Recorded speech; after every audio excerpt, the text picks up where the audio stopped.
અમરેલી જિલ્લાના બાબરા તાલુકાના ધરાઈ ગામમાં આવેલી પ્રસિદ્ધ બાલ મુકુંદ હવેલીમાં ધાર્મિક વાતાવરણને ડામર બનાવતી એક મારામારીની ઘટના સામે આવી હતી, જેમાં હવેલીના મુખિયાજી અને ટ્રસ્ટીઓ વચ્ચે સેવા પૂજાના સમયે હાથાપાઈ થઈ હતી, જેની આખી ઘટના સીસીટીવી કેમેરામાં કેદ થઈ ગઈ છે।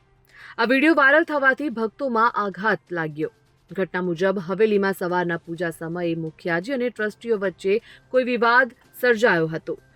વિવાદ બાદ તરત જ મારામારી શરૂ થઈ ગઈ, જેમાં બંને પક્ષોના કેટલાક સભ્યો દોરડા, લાકડા અને હાથાથી એકબીજાને મારી રહ્યા હતા। સીસીટીવી ફૂટેજમાં સ્પષ્ટપણે દેખાઈ રહ્યું છે કે કેવી રીતે ધાર્મિક સ્થળ પર અરાજકતા ફેલાઈ ગઈ છે। આ દરમિયાન કેટલાક ભક્તો ભાગી ગયા, જ્યારે અન્યોને ઈજા થઈ હોવાનું પણ સામે આવ્યું છે।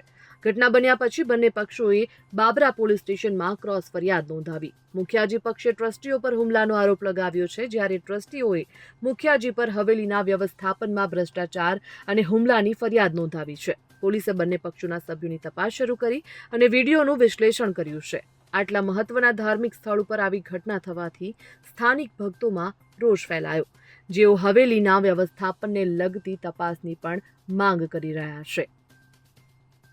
Bureau report, Gujarat fight news.